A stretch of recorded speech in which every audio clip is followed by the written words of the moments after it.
Welcome to episode number 19 of My Social Life. Now, before we jump into today's episode with Corey Sauve, the co-founder of Flapjacks, Pudgy Boys, Ward 14, Trusty Wagon, there's one thing I just want to go over with you guys beforehand. When we recorded this episode, this was actually the first ever live recording of My Social Life. We recorded this episode in Pudgy Boys, one of Corey's restaurants, and you'll notice right off the bat there was a lot of background noise. Now, if you're new here, that's not something we typically have to deal with, but it was a really cool opportunity presented to me to record a live episode, but we recorded it, like I said, in Pudgy Boys, in a restaurant during business hours. So there was people coming in and out, there was TVs on in the background, there was chairs scooting around, there was fans going, there was tons and tons of background noise. I did my absolute best to remove it, but there's no way I was going to be able to get rid of all of it. So that's not something we normally have to contend with. So just take that into consideration when you're listening to this episode. But I had been trying to record with Corey for months now, literally months. He was supposed to be episode number 4 of the podcast, and he ended up being episode number 19. That's just to put into context how long we've been working to try and get this done. And the opportunity arose where Corey was able to record. It was in Pudgy Boys, and I thought it was a pretty cool opportunity to record live on location. So I took it. Unfortunately, there was a bunch of background noise, but you can still hear what's going on between the two of us. It's a really good conversation. Corey says some really good stuff. So don't let the background noise be a deterrent for you listening to this episode. And one other thing, make sure you leave us a rating and a review. The more ratings and reviews we get, the more it helps people find the show, and we can grow the community that we're developing here. Now, one final thing before we jump into it, make sure you screenshot this, post it to your Instagram story, tag at MySocialPod, and I will feature you on our account. All right, guys, enough of me rambling away here. Let's get to my conversation with Corey Sauve. What's going on, everybody? Welcome back to My Social Life. This is the podcast where we teach you how to grow on social media by talking to people that have actually done it.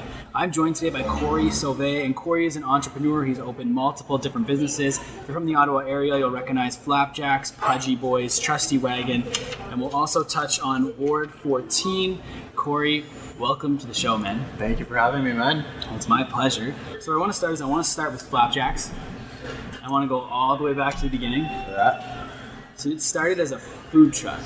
Yeah, so 6 years ago, actually, we started with the food truck in the Glebe, and it's been an adventure ever since. When we started, we were just tucked away in a little back alley, and a food truck that we put together, and we wanted to make something big of it, and we're still working at her. Yeah, that's awesome. So where did the idea come from? Because it's kind of like extreme Canadian breakfast food almost. Yeah, for sure. So I'll give you like a little backstory about how everything got going. When I was around 18 years old, I started doing club promo, and I was doing it for a couple local clubs in Ottawa, so Union Station, Tequila Jacks, and we were just throwing Friday, Saturday night parties, and we were having fun doing it, and we decided that we wanted to get more into the ownership side of things, so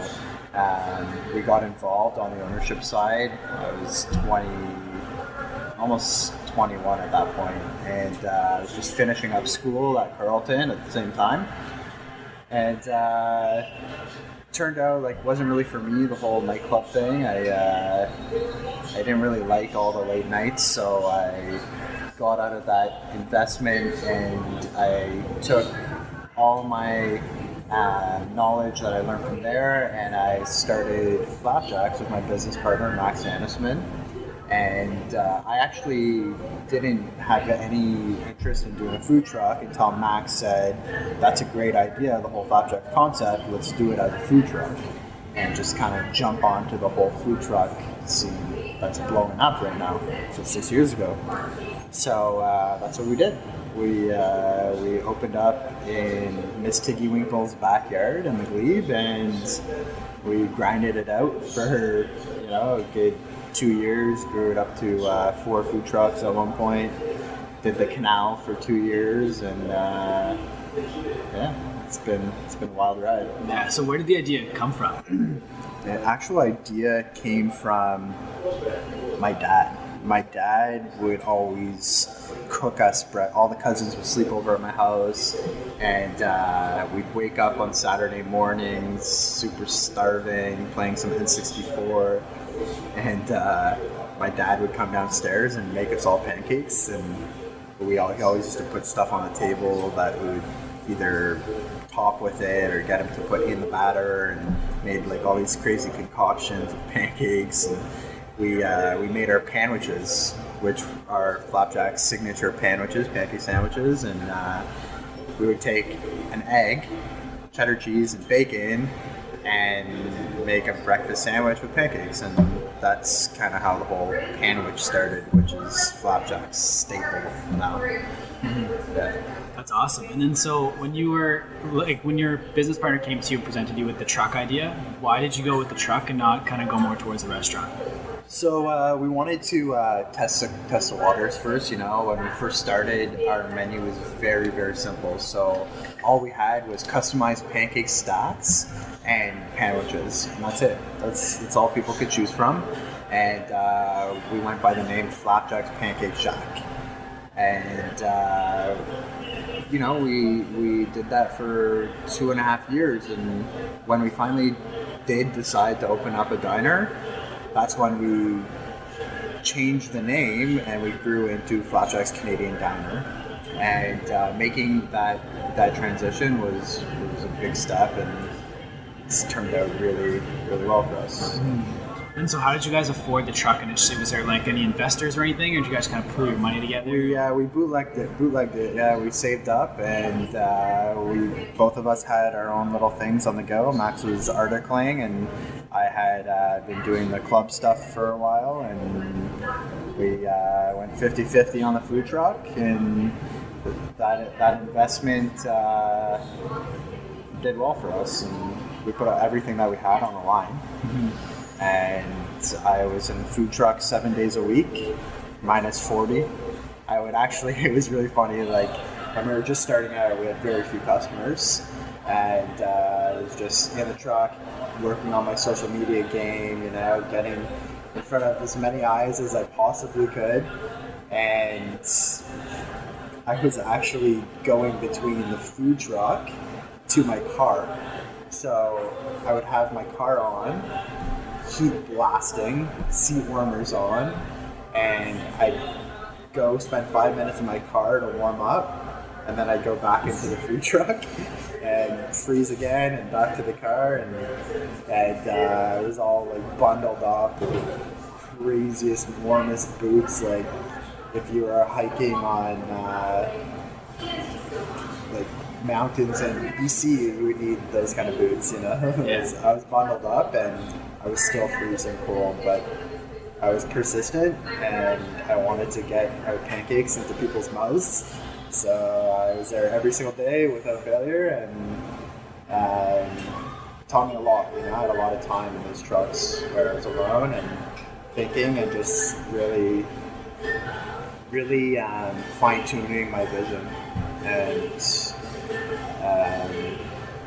it allowed me time to really craft what I wanted Flapjacks to become. And still on a day-to-day basis, I tweak and I readjust my vision, and I have big plans for Flapjacks, big plans. That's awesome. So kind of where did you find that within you in the beginning when you're freezing cold and like you said, there weren't too many customers? Like what made you so persistent? I really wanted to build a brand. I wanted to build something Canadian. I mean, Ottawa, Canada, like we have Tim Hortons, we have Beaver Tails, and I've always found that Canadians had a strong sense of pride in our nation and our people and who we are, but they're like, aside from poutine, Tim Hortons, and Beaver Tails, there isn't in our broad acceptance of all different cultures and our friendliness. there wasn't much in terms of a signature breakfast or a signature meal, a signature brand other than, you know, like the main staples like Roots and Tim Hortons. Anyway, so I really wanted to make my way into that name sake, you know, and I think we really did that when we made our first appearance on the canal. Mm-hmm. and we were literally side by side with Beaver Tails, and that was cool.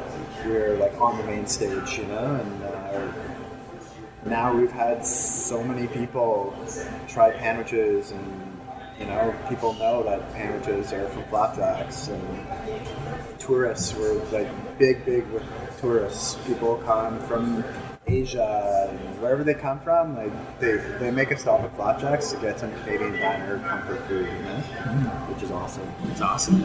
So just kind of thinking back to how sandwiches used to be that thing you see at home, how cool is it for you then to kind of see it come all the way around and then be on the like main stage with Beaver Tails, like something you used to eat at home? Yeah, really cool, and I probably have at least 2 breakfast sandwiches a week. Oh yeah? Yeah, for sure. That's awesome. And I mean, one of the main things, like McDonald's just started doing their all-day breakfast. It's like, oh, like now you can have breakfast at any time. It's like, that's always been our thing. Breakfast at any time. There's no time for breakfast. Breakfast is a food group, you know? It's not like a time restricted thing. Like, you know, what if I take a nap in the afternoon, I wake up, I want a breakfast sandwich. Like, we've always had that, and we have people coming in until 11 p.m. when we close every night, and they'll buzzer beat it at 10:55 for a breakfast sandwich, you know? Like, just wrapping up the night, getting ready, everyone's getting ready to go home, and that last Uber goes off for a breakfast sandwich, and it's 11 p.m. You know? So that's what that makes me proud. That every time someone gets a breakfast sandwich, I know what they're tasting, and like that taste is special. Yeah, it really is. Yeah, and so kind of circling back to the food truck. So you buy that first food truck, what all has to go into it before you guys open? Like how much work goes into making a food truck? A lot. So we went in, we had very little experience in terms of the food industry. I did catering when I was like 17 as a server, and that was really my only food experience. I never cooked. So it was all very new, and I just jumped into it, and we learned. We taught ourselves, and we learned as we went, and we made adjustments as we went. And when we were developing the pancake batter itself, it was really cool because my business partner hated pancakes. Max doesn't like pancakes. Put pancakes in front of him, he's not going to eat them. So when we were testing out pancake batters, we found a pancake batter that Max was going for seconds. Okay, well, this guy that doesn't like pancakes likes this batter, like this is the right one. You know, so that was one of the biggest things is when you're opening a pancake truck, that food truck that only has one thing on the menu and it's all pancake based, like getting that batter down pat was like our biggest task. So that a lot of hours and time went into figuring that out. Aside from that, licensing, figuring out what permits we needed, insurance. I had never gone insurance before. There's a lot of things that you have to. A lot of speed bumps that you encounter, and you just gotta slow down and make sure that you don't wreck the bottom of your car. You know. Yeah. So when you guys finally get everything all sorted out and you get your food truck ready, do you remember that first sale? The first sale. I'm pretty sure the first sale was to my ex-girlfriend's dad. Okay. Yeah, so it was like a friendly sale, but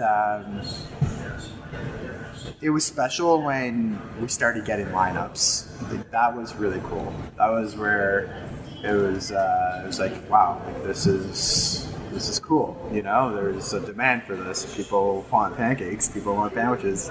People want to freeze their asses off for the experience. You know, and like that's awesome. Like if you're gonna have fun freezing your ass off, like by all means, let's have some fun. You know? And yeah. That's awesome. And then how did you promote it originally? Like, was it all social media to start? Or I know you had some like features in the newspaper early on. Yeah, so early on I was doing a lot of interviews, and we were in the paper quite a bit. But social media was, without Instagram, Flapjacks may not have existed.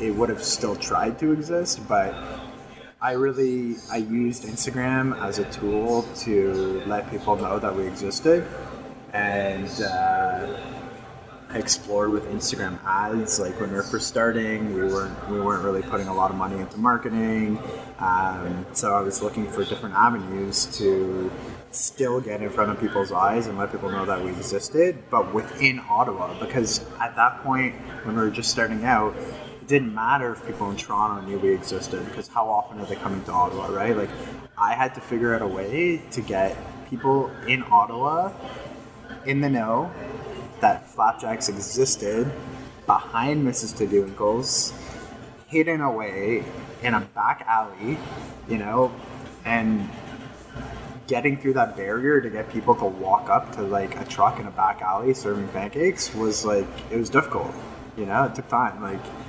And I knew going into it that it was going to take time. And so like being prepared for that, I was ready to go, yeah.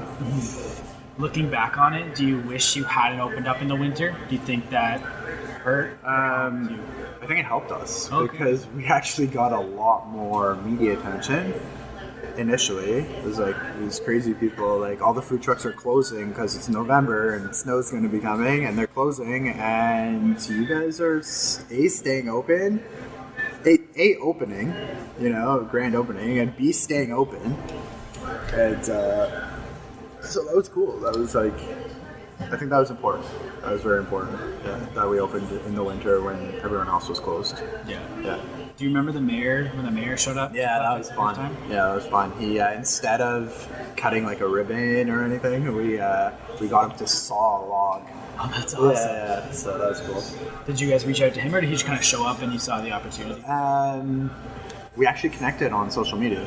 Oh, no way. Yeah, we connected on Twitter, and his people reached out to us, and we invited him to come. Yeah, that's awesome. So then, from that point, when did you open the second food truck? Second food truck was about a year after.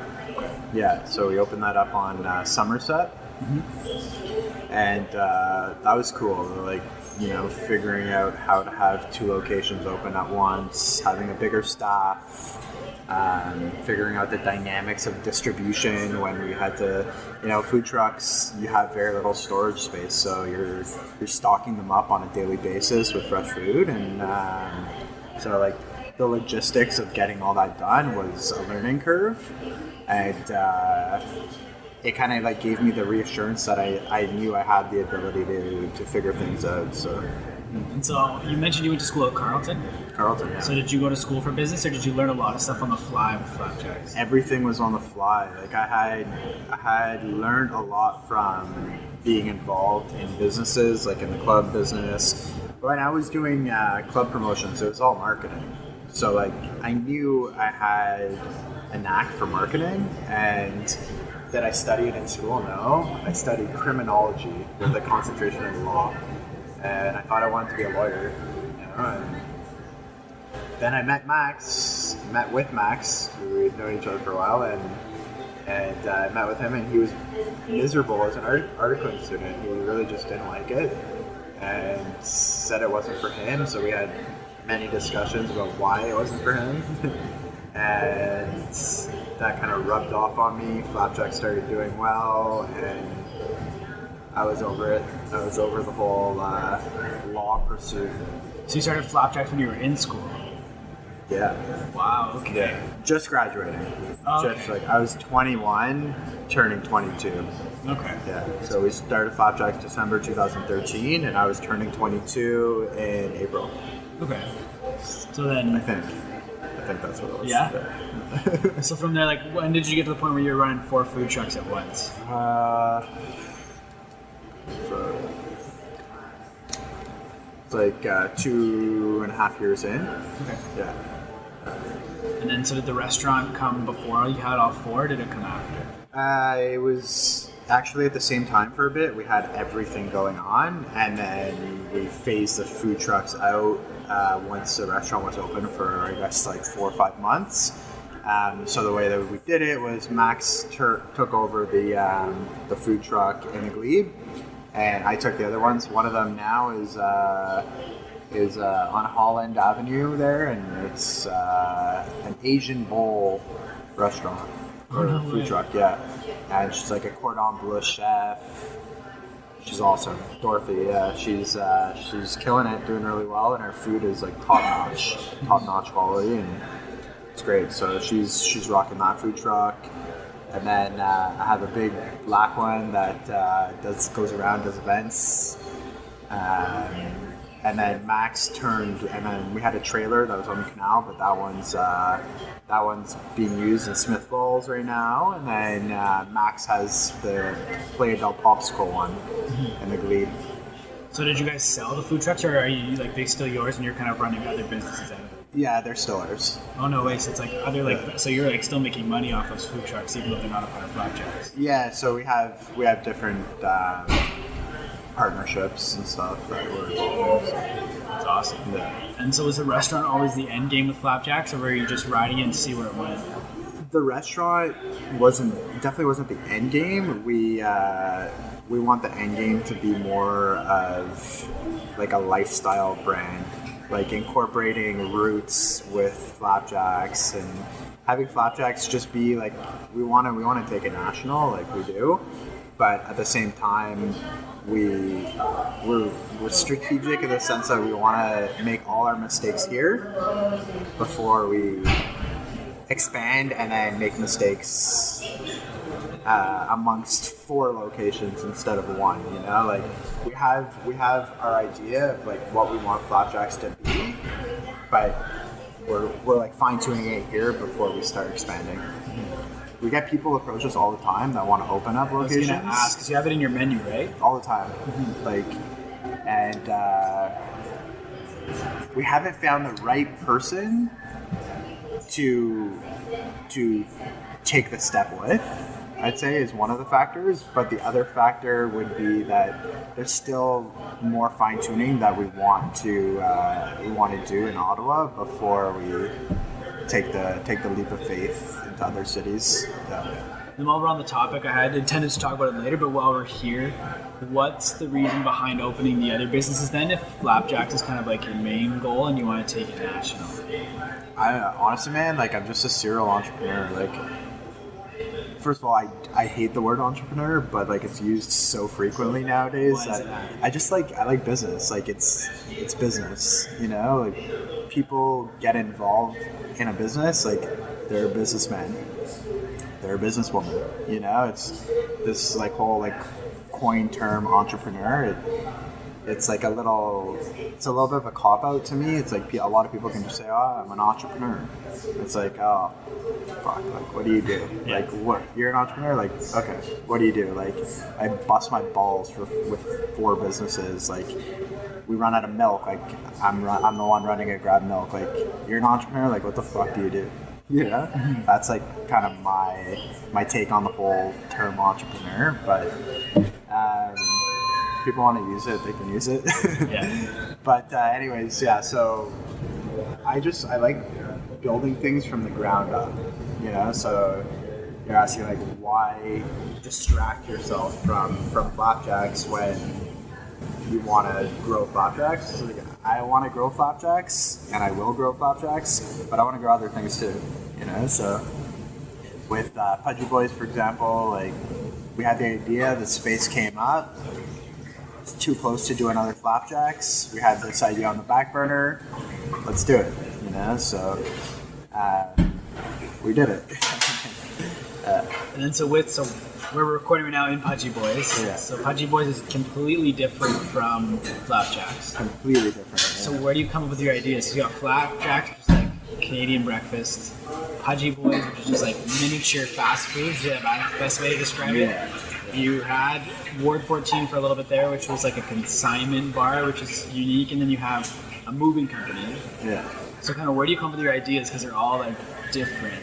So for example, like I always look for areas that don't really have anything going on in them for industry-wise. So, for example, for Ward 14, when we were looking at Max still owns Ward 14. So, our whole idea with Ward 14 was to have it so anyone can come into the bar, have a cocktail, and if they like the glass they're drinking out of, they can take it home. They can buy it. That's cool. Yeah. So when we were first starting Flapjacks, we have a lot of really cool decor in there. A lot. So people would ask all the time, like, can I buy that picture? And we're like, no. Like, we want that picture just as much as you do. Like, it's part of our decor, you know? So I was like, you know, let's give people the option. People can come in, have a drink, and buy the table they're sitting at. You know, so that was cool, and that's kind of how we came up with that idea. We also like diversifying. You know, like everything that we do is a little bit different, or like moving business is a lot different. But with the moving business, essentially, we were calling around to have a barbecue moved, and everywhere we called, they said it was a $300 minimum, and the way that it was advertised was, it's only $100 an hour, but it's a 3-hour minimum. So we're like, okay, well, we just have a barbecue that we need moved. That's it, you know? And they're like, all right, well, we can't do it. So came up with the term micro moving. So we called the company Trusty Wagon, and we bought a truck and we started it. And the demand was serious, you know. We realized that at that point, all you need to have is a friendly, motivated driver who can manage to help people do the job. So we give people the option to DIY move with our driver. So they save money by helping. So, which was like one of the biggest elements of the entire business. It's like, you can hire a moving company, they'll do everything for you, but you'll be paying up the ass. And a lot of the times, people want to help. You know, like, you're a capable dude. Like, you'd probably want to help too if it saved you money. You know, so that was the core of our business for Trusty Wagon, and it still is to this day. And people want to hold on to their hard-earned money, and we give them that opportunity to do so by helping our driver load into the truck and unload when they get to the destination. So, that's fair. Pretty simple concept, you know? Yeah. It's like, save money. Like, look how big of a company FedEx is. Look how big of a company U-Haul, Enterprise. Like, people want to rent these vehicles to do the moves themselves. Why? Because it's cheaper, you know? And they're capable. So do people know that you're the guy behind Flapjacks and Trusty Wagon and Pudgy Boys, or do you think it's kind of like unknown in the general public? Probably unknown. Like, people on Facebook that I have know that it's me, you know? But, yeah, people like friends of mine know that I have it because they hear me talking about it, you know? But I don't do that much like media stuff for Trusty Wagon. You know, I did that at the beginning, like with Flapjacks. It was like every week we were doing a couple like interviews, this, that. And it's fun, but at the end of the day, like, what I'm passionate about is creating these things, you know, creating these businesses to give people experiences and to see them grow and to make them grow. Like, I go out and I do moves, you know, like I'm out there doing moves. Am I busy with my other restaurants and stuff? Like, yeah, I am, but like, I want to be there to help customers and myself, see what their feedback is. You know, if I don't have a mover available, and it's 9 p.m. and we got a call, like, I'm gonna go out and do it most likely. So that's really important to me, is like staying involved in the businesses and figuring out exactly what they need to grow. So how do you balance 3 companies now at this point? Like, It's a lot, and like this one's just opening still. Like it's been open for a couple months now, but it's still very, very early. It's definitely a lot, but it's like some people play sports. Like I used to be a huge hockey player. Like played competitive hockey my entire life, competitive lacrosse my entire life, and people still do that. You know, people watch sports all the time. Like when I'm not working, when I'm not doing stuff, like I'm sitting at my office and I'm watching a great YouTube channel called The Company Man, where he breaks down companies and he gives you comparisons between Lowe's and Home Depot and why Lowe's isn't as successful as Home Depot. And like that's what excites me. Like I like learning.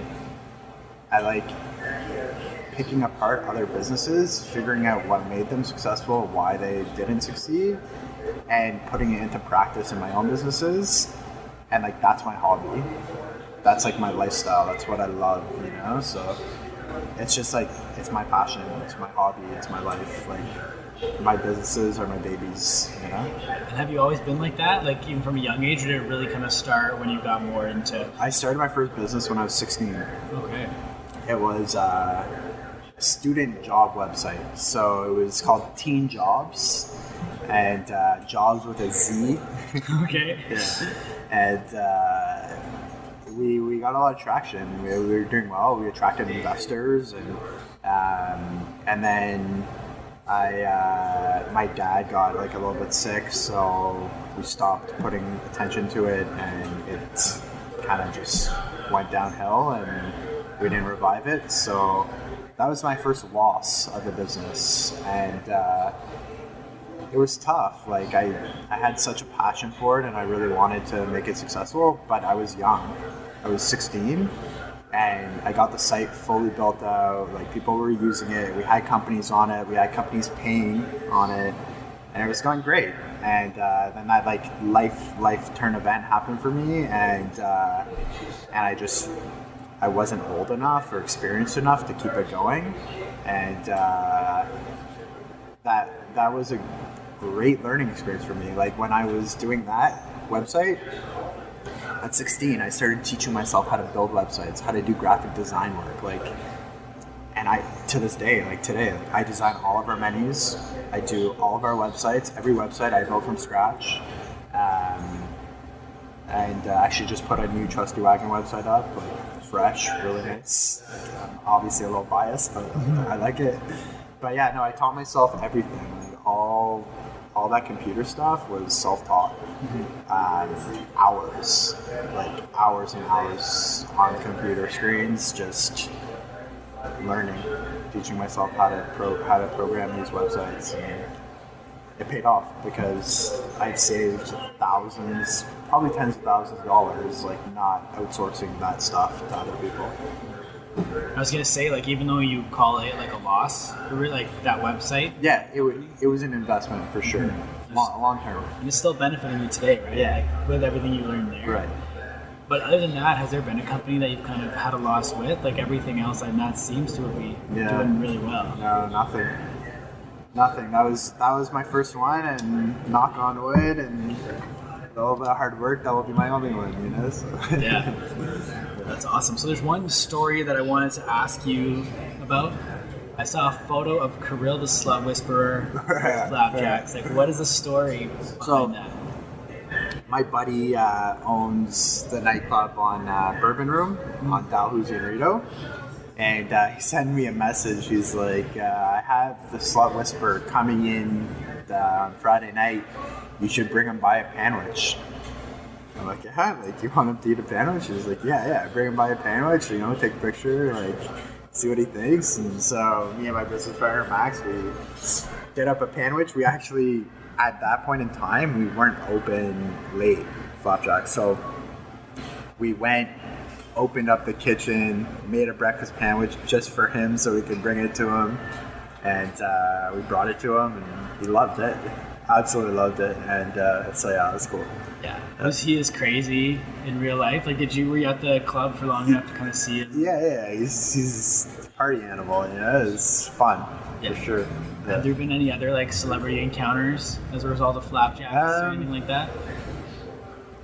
like we have, the Red Blacks guys come in for pre-game sandwiches. Like out of town teams like the Argos will come in and have like a pre-game like morning of breakfast, and we have quite a few famous people that come by, but we try not to make a big deal of it or like bother them, so they can just actually enjoy their experience. Yeah, because it's hard for them to. Yeah. So. Is there anyone that's walked in and you've been kind of like taken aback by like, whoa, they're here, like to check out some sandwiches? Can't think off the top of my head. Yeah. No. But that Kirill, just like sends players, like that's cool. It's cool when you have like local celebrities coming by, and like a couple the famous comedians that do their gigs at Absolute. When they're in town, they'll come for breakfast. And, so that kind of stuff. Yeah, that's awesome. So if we kind of like fast forward to today, it's still doing really well. Yeah, we're doing better than ever, actually, which is what we try and strive for. We always want to be improving, like 1 week better than the next. I had kind of the mentality where if something is wrong or if there's a demand for something, let's not like wait to change it. Let's change it right away. For example, with Pudgy Boys, like a lot of people were saying when they were dining in, there was a lot of waste, like the paper product, the plastic product, and like today's like environmentally conscious society, it's not ideal to have a lot of waste when people choose to dine in, right? So it's actually this morning I picked up a bunch of plates, I picked up coffee mugs, I picked up real cutlery, and now when they come in and dine in, they'll have like a diner experience with real plates, real cups, real cutlery, and so like I'm a huge believer in taking action, and I'll put everything else that I have aside to get that done. And until I get that done, like my day's on pause, Yeah. So that's kind of where I want to take it next, was advice you'd have for other people that are looking to start their own business or looking to make that jump. With you having started so many different businesses, like what is some advice you'd have to give to people?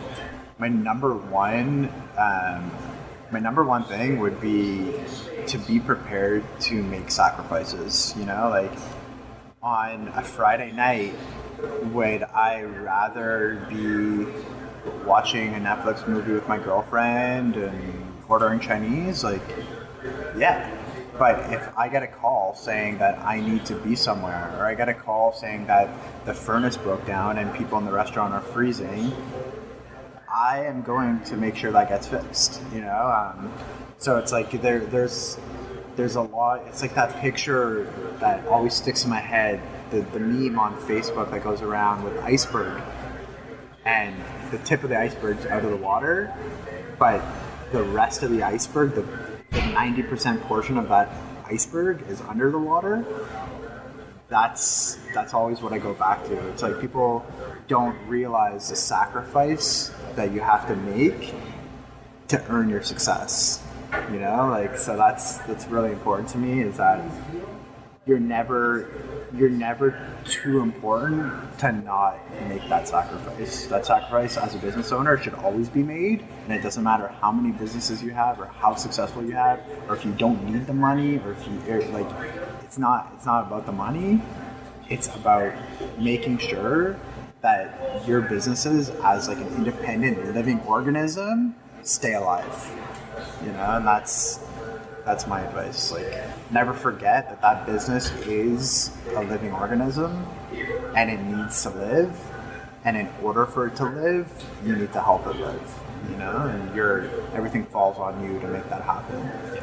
Just looking back on everything you've done, outside of is there one thing that you kind of wish you've done differently, looking back at all? To be honest, not at all, man. Not at all. Like, as I said, I'm very dynamic in the sense that when one thing changes, so do I, and I'll morph with whatever that change is to make sure that I come out on top. So that's always been key for me. Never regret anything that I've done. Any decision I've made it for a reason, and I'll stand behind that reasoning, and I'll make sure that reasoning succeeds. You know. Now, so I kind of want to move a little bit more towards social media. Do you run the social media for every single one of these businesses? I do. Yeah, I do. And people always like, I'll have like staff be like, oh, I'm really good at social media, or I'm trying to learn, like, can I help? And I'm like, yeah, no. It's like giving up control is hard as a business owner, but it's necessary. But with social media, it's like I just can't give it up. You know, I wake up, I make my posts. That's simple. It's a routine. Yeah. If I'm on vacation, I'm waking up and making those posts. It doesn't matter. Yeah. Is there ever a thought that one day, like, if things keep scaling, do you ever think that you might? Social media is my realm. I won't give it up. So, you say it's your realm, and I kind of want to talk about growing on social media, kind of more so in the context of Flapjack, because that's your biggest reach by far. I have here 16,500 on Instagram, almost 9,000 on Facebook, over 10,000 on Twitter. Yeah. So how did you kind of grow? Like, what was your first platform? I think it was Instagram, right? Instagram was my first platform, and it was a guerrilla approach. I used to throw like these little high school all-age parties, and I remember sitting at the door, like, you know, taking people's tickets on my phone, just pressing follow. Like back in the day when Instagram let that happen, like now they have like a certain amount of people you could follow, like in a certain time frame, but like at the beginning of Instagram, which is when I was just starting with it too, it was a free-for-all, man. Like, I would spend hours just like, oh, that person's from Ottawa, follow, go into their followers, follow, you know, like, just get my business in front of people's eyes. Like, that's, at the end of the day, like, that's what grew our social media presence, and making sure that we always interacted with people, you know. So like, people went to Flapjacks and they tried to break their sandwich, like that's awesome. Like, how was your experience? Like, you're the best, you know. Like, thank you. So a lot of it was through then just like following people. That was your big strategy then? For sure. How did you migrate followers from Instagram to Facebook and Twitter and stuff like that? I didn't. No. I kind of from an early stage realized that each and every one of those platforms is so different and has such a different demographic of people using that platform, you know. Like, I'd say like people on Twitter are loyal to Twitter, and people on Instagram are loyal to Instagram, but then the overlap is Facebook. Like, a lot of people from Twitter will use Facebook, and a lot of people from Instagram will use Facebook, but not a lot of people from Instagram will use Twitter, and Twitter use Instagram. So I think Instagram is more of like a younger demographic, and Twitter is more of an older demographic, just based on the actual the platform itself. Like, Twitter, you could just scroll through and read people's stuff, right?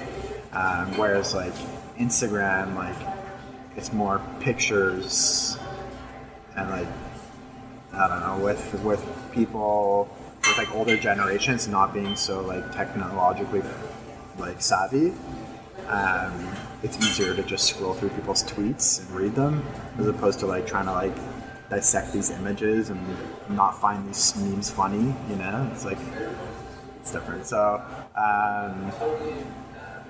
so Facebook was just like, there's not much you can do other than like paid ads to build a fan base, which is what I eventually started doing. But Instagram and Twitter is where I really like went guerrilla mode, especially Twitter. Yeah. So I want to talk about the content you do as well. A lot of it, if not like probably 99% of the content you use, is fan generated, if I'm not mistaken. I love fan generated content. Like, that's what I love, and I use it as much as possible just to give people like the shout out, the respect for their work, you know. So why, like, where did that come from? Like, why did you start doing that? I started seeing a lot of people post pictures about flapjacks, and I was like, wow, this is a really good picture. I'm gonna use it, you know. And then I would just tag them in it, give them the shout out, and let everyone else know that this person really loved their panwich, you know.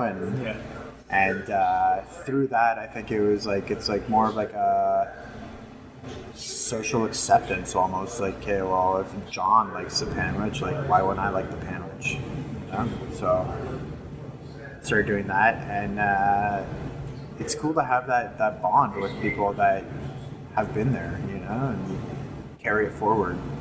Yeah. Like when they're no longer there. Like they came, like someone from Toronto comes, has a breakfast sandwich, they post it on social media, I repost it. It's like, John from Toronto had this breakfast sandwich, he really liked it, and if you're from Toronto too, and you're coming to Ottawa, you're gonna like it too, you know, so. Do you notice when you share people's stuff, they usually follow you?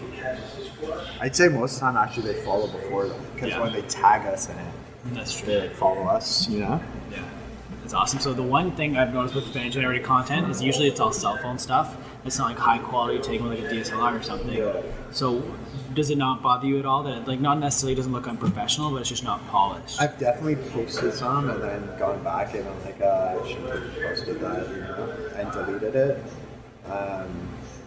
So yeah, it does bother me sometimes that it's not, or like someone completely oversaturates a picture. It's like, yo, that would have been a great picture, but like, first of all, the pancakes aren't red. Yeah. Like the fries aren't red.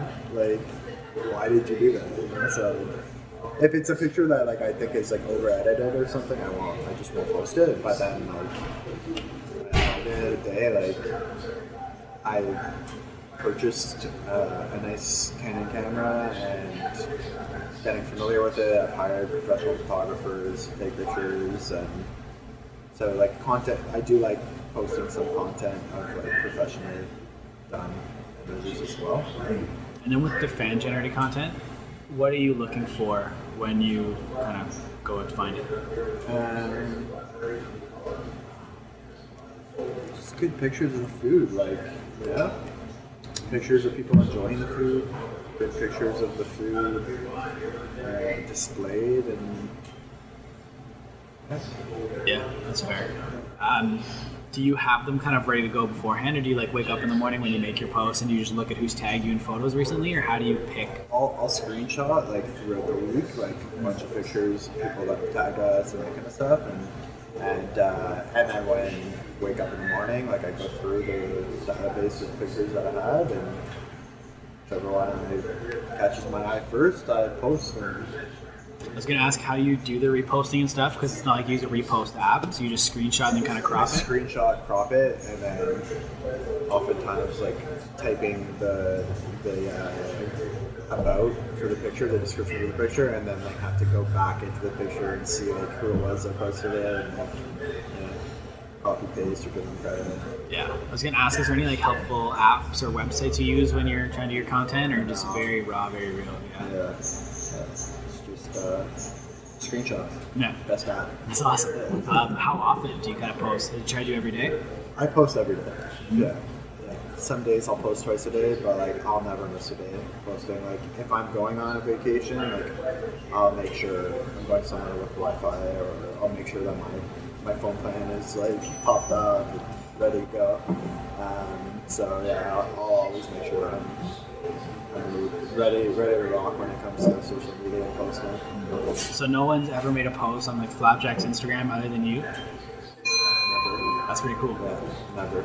Yeah. And I think, I don't know how many posts you have. A lot. It's got like a couple thousand maybe? Yeah, 3,400 posts. Yeah.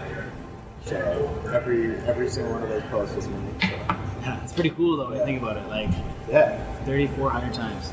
Yeah.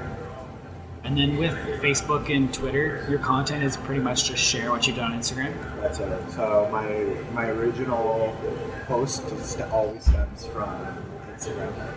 So like I'll post it on Instagram, and then my accounts are all linked, and I'll just check off like post it to share it on Twitter and Facebook as well. Is there ever a thought to do like the content like in Twitter without just sharing a link? So I used to. Yeah. I used to do it all individually. I would take the same post and I would post it in Twitter, because when you do that share through Instagram, it doesn't show the picture on Twitter, it just generates the link. So that always bothered me, and I would just like individually, like I'd open up Twitter app, copy paste it, picture, Instagram, Facebook, like do that for all of them. And then it was just like, okay, like there's no way that I can keep this up. Like it's absurd. Like they have this feature on Instagram for this, you know, like I'm doing it just because like I want the picture to display on Twitter. Like that's ridiculous. So I talked myself out of it. Yeah. And then I just went with the convenient option. Yeah, that's fair. You did talk about Facebook ads and Instagram ads and stuff, and I kind of want to talk about that a little bit. What is your kind of game plan when you're setting these ads up? Is it to try and get people in the restaurant, or try to get like followers to your page? A little bit of both.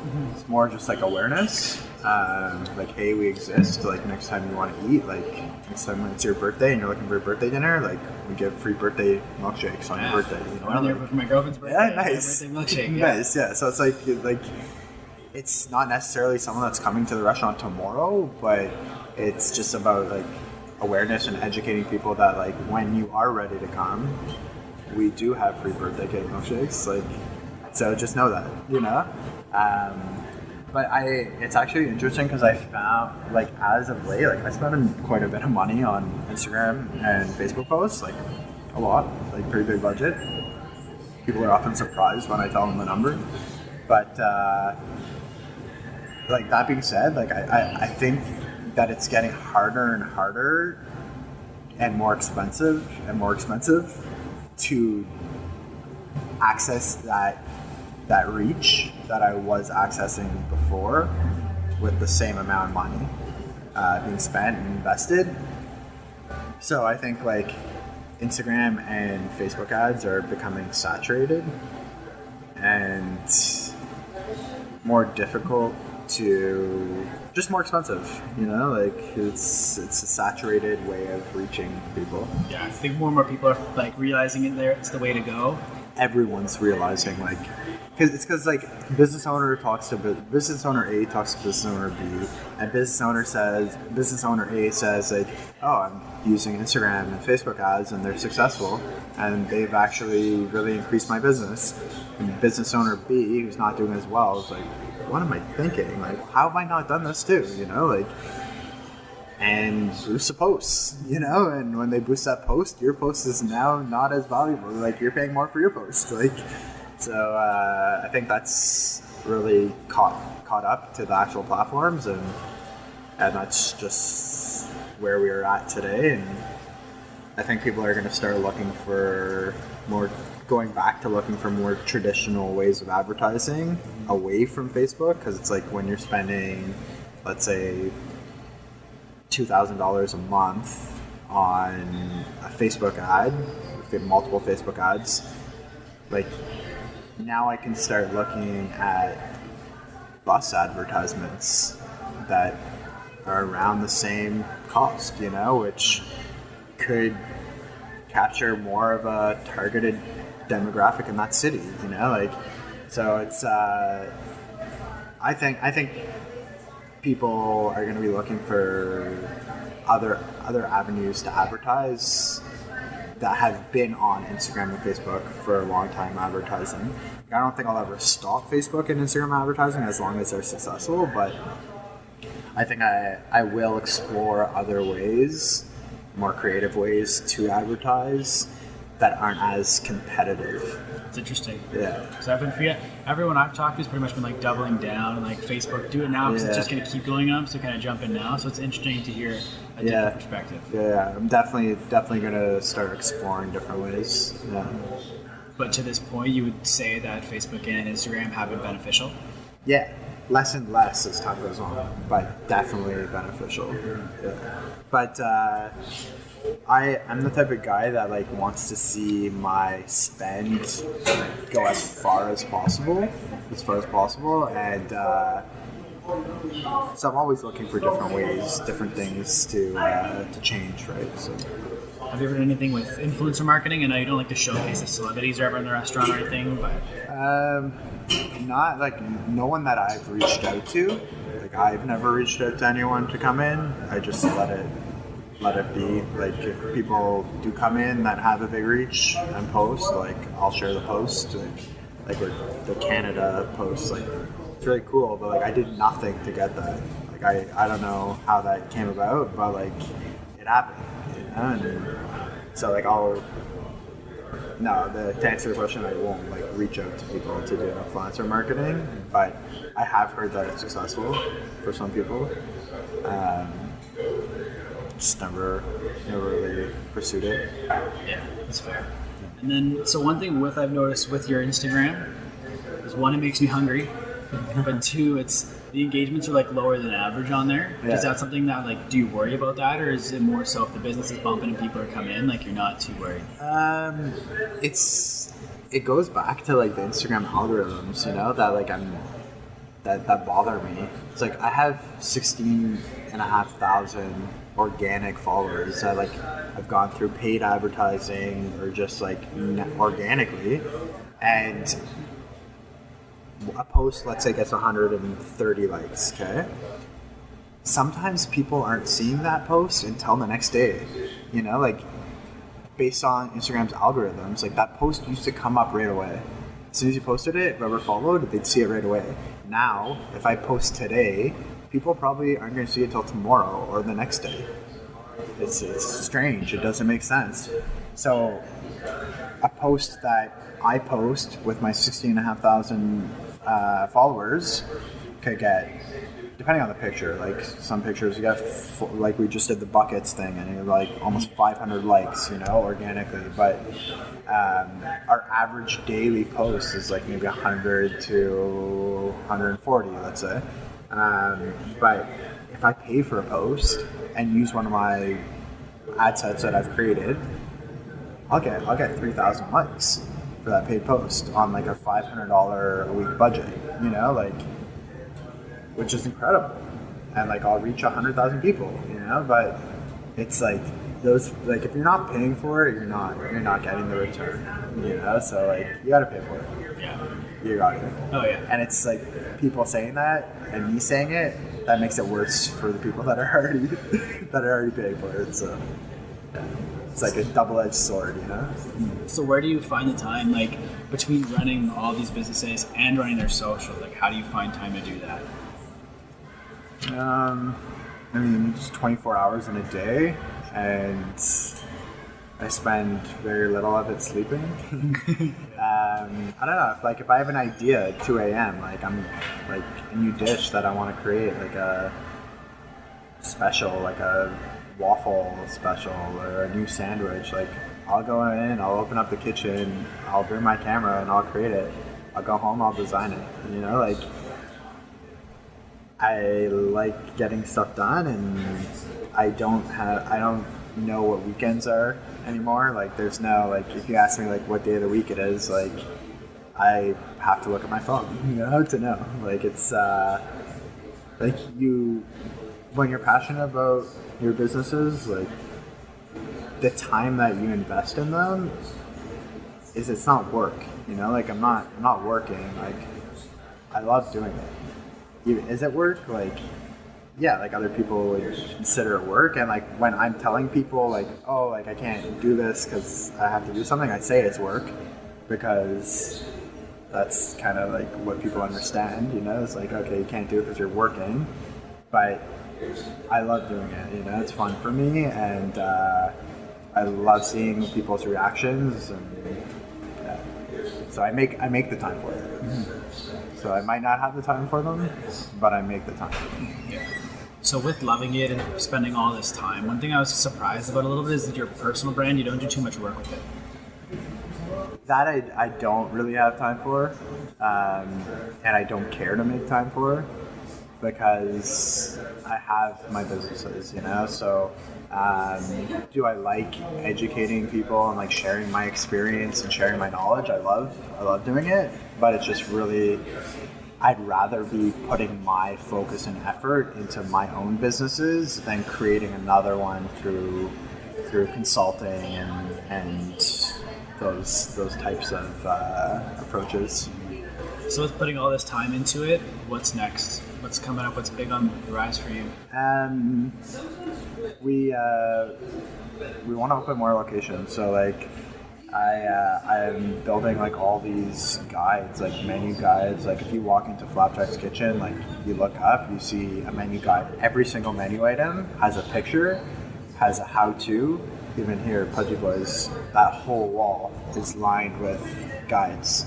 So like you go into the back, I have a prep book guide. It's called the Pudgy Boys Bible.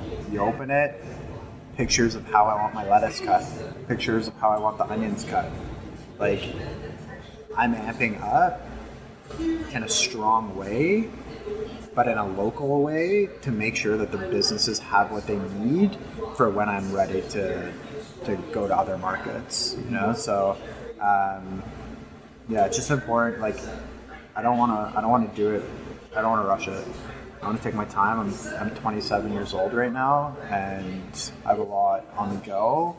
So I want to be like strategic and make sure that every decision that I do make, I won't regret, because I don't regret decisions that I make, you know. So like, I want to keep it that way. Yeah, it's awesome. Yeah. Do you have any advice for other small businesses in terms of social media? Like anything you would recommend, like things you should definitely do, things you definitely shouldn't do? I think it's important to have consistency in your posts, like to make sure that you are posting every day, and engaging with your fans, you know. So it's hard to find content sometimes. It really is, like, especially when you're doing it every day, 3,400 posts, you know, like it's tough. But and like for Trusty Wagon, like I'm just making it a routine for me to start getting my posts back up. But I think that's what it is. Like, if you want to do something, make it a routine, you know, like incorporate it into your daily life. Like when I wake up, it's like I'm posting for Pudgy Boys and Flapjacks. It's like, it's engraved in my head. Like I have to. Like no one's gonna stop me. Like I gotta make these posts, yeah. So now it's just routine. So if you make it routine, it's a lot easier than like making a chore, you know. Routine. That's fair. Yeah. So now that coming up next for you is like you want to expand Flapjacks and stuff, but do you have any like big long-term goals, like maybe 10 years, 15 years that you're striving towards? I do want to franchise. I want to build franchise networks with my businesses, and I'm capping it here for right now. Like, I have my movie business, which is one industry. I have Pudgy Boys, which is one industry, and Flapjacks, which is the same industry but completely different concepts. So the models that we're building for Pudgy Boys and Flapjacks, we want to be able to go into different markets. Like, say we hit up Kingston and we see a location. What would that be best suited for, Pudgy Boys or Flapjacks? Pudgy Boys, perfect, pop it in, you know, like, so that's one of the reasons we wanted to have like options, is for long-term growth. And when we really feel like we're ready to open up more locations with our current brands, we will seek out the right people. And like I said, like so far we haven't had the right people approach us. No offense to any of you that hear this that have approached us, but we want to do it right, and having the right partners. And when you're franchising their partners, we want to have the right partners. That's awesome. So before we wrap up, I just want to do a quick Q&A. Cool. Just like random questions that don't fit in the regular interview. We're gonna start with the first one. Is what's a show that you're binging on Netflix right now? Ooh. Show that I'm binging. I love Black Mirror and all the stuff that they've done. I watched that new one, Bandersnatch. It's pretty good. I liked it. It's cool. I watch I really like Ozarks. It was a great show. Binge that. What's I binge? I like very, very rarely binge shows, but when like Narcos, I binge Narcos. Like anytime they put out a new series, like new season, I binge Narcos. Love Narcos. But like again, like I was saying, like I love YouTube. I love watching.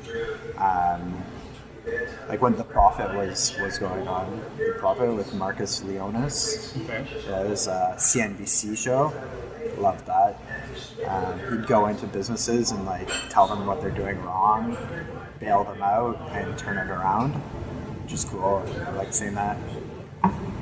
Yeah, that's it really. Yeah, this kind of leads to another question I was going to ask: is like creators people should follow, like YouTubers, Instagrammers, or anything that you?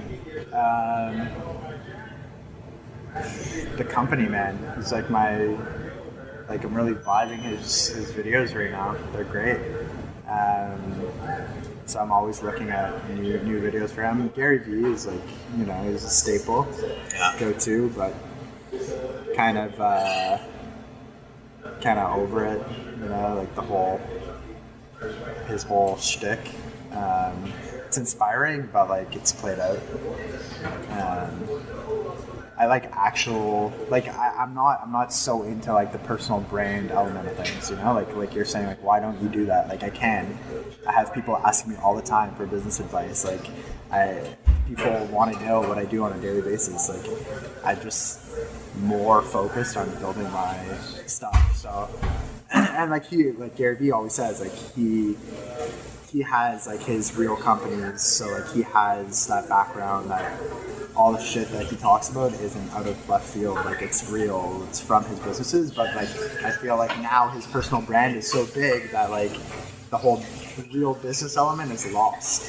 Like that is his business now. And like I don't want that to become that for myself. Like I want my businesses to be my businesses and not like myself be my business.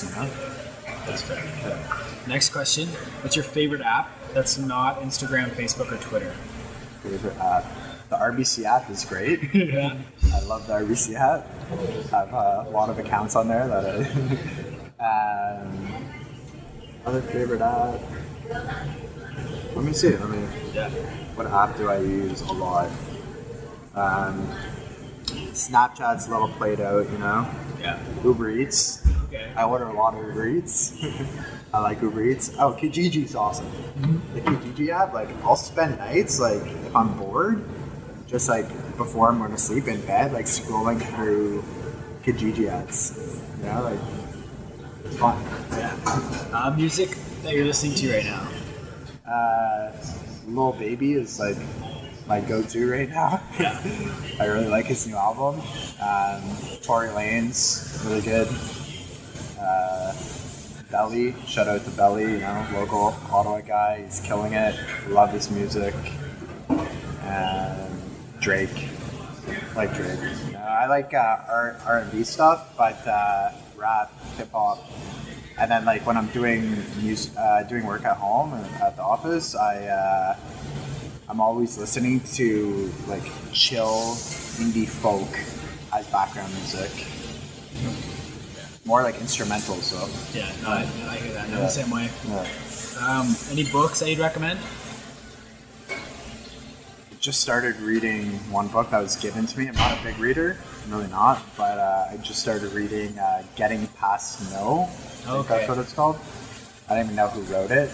Like I said, like I'm not an avid reader, but I should start. I like magazines. Like I always go pick up the every franchise magazine, like Canadian Franchise Association magazine. I picked that up every issue, and magazines. So, do you listen to any podcasts? I don't really listen to any podcasts right now, but I'm gonna start listening to yours. That's awesome. I can't wait. So this next question I usually ask people, but I mean it might be a little tough for you. What's a restaurant in the city that you'd recommend? Flapjack.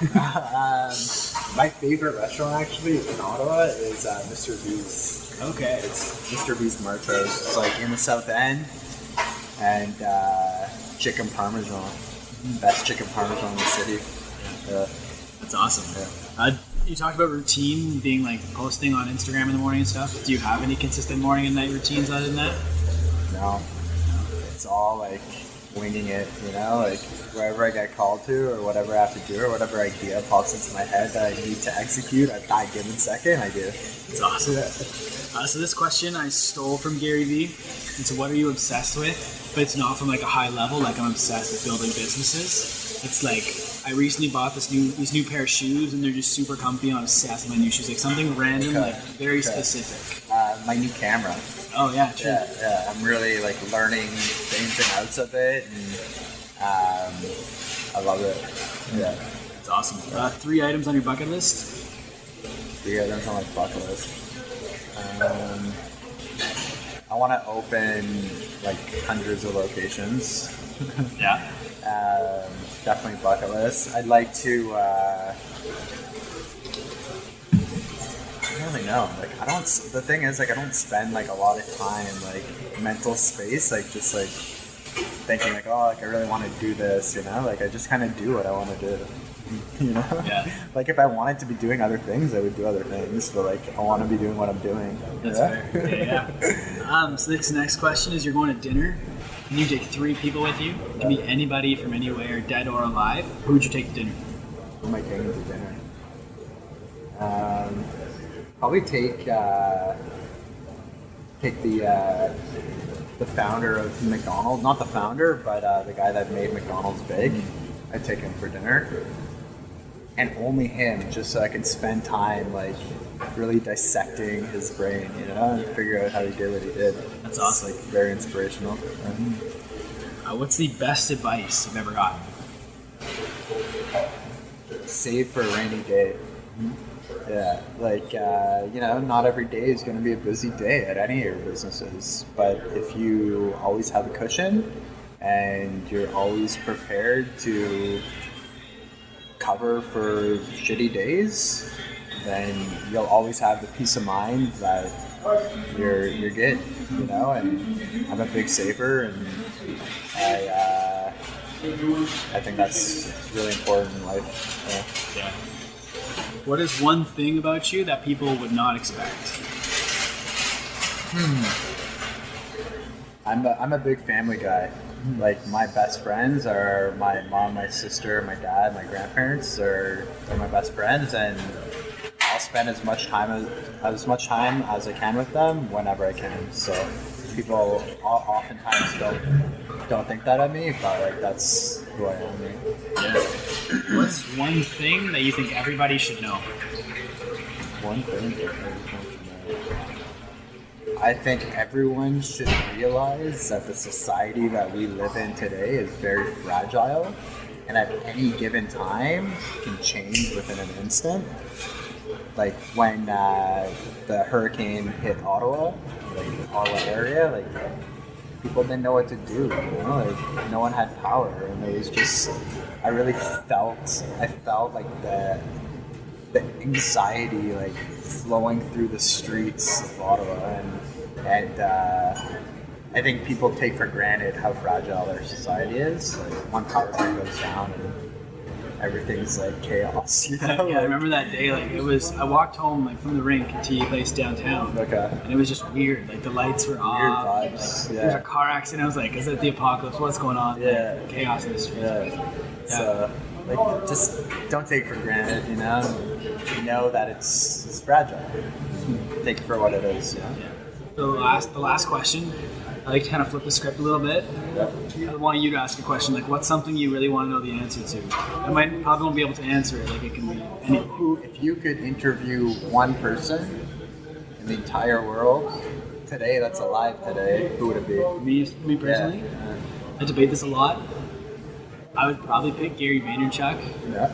Just because, like, if I had to pick one, it'd be him. I just feel like he's inspired me a lot. And I listen to him all the time. He gets me motivated. I think he just thinks about things the right way. I think if I do ever get to that scenario, it would be a lot of planning, and I'd want to come at it from an angle, not necessarily an angle, but ask questions that he doesn't usually get asked. Just tough because he's done so much. Yeah. But I think Gary Vee would be That's cool. The one guy. Yeah. Nice. Cool, man. Well, I want to thank you for being on the podcast. My pleasure, man. I wanted to give you the floor. Plug everything you got right now. Where can people find you, or can they find Flapjacks? Like Flapjack's Canadian Diner on Instagram, Pudgy Boys on Instagram, Trusty Wagon on Instagram. Keep it real simple. No dashes, no asterisks, just full names. Follow us. We've got content coming your way. Awesome, and I just want to thank everyone for listening to this podcast. Do me a big favor, guys. Make sure you go and check everything out that was just said. I will link everything in the show notes down below. And if you're in the Ottawa area, guys, I highly recommend you check these restaurants out. And if you need help moving, Trusty Wagon, guys, they've got your back. Thank you once again for listening. Whether you've listened the entire way through or just bits and pieces, I really appreciate it. If you would like to follow me, you can find me at the Jacob Kelly on Twitter and Instagram, and the podcast is at My Social Pod. Thank you once again for listening, everybody. We'll talk soon.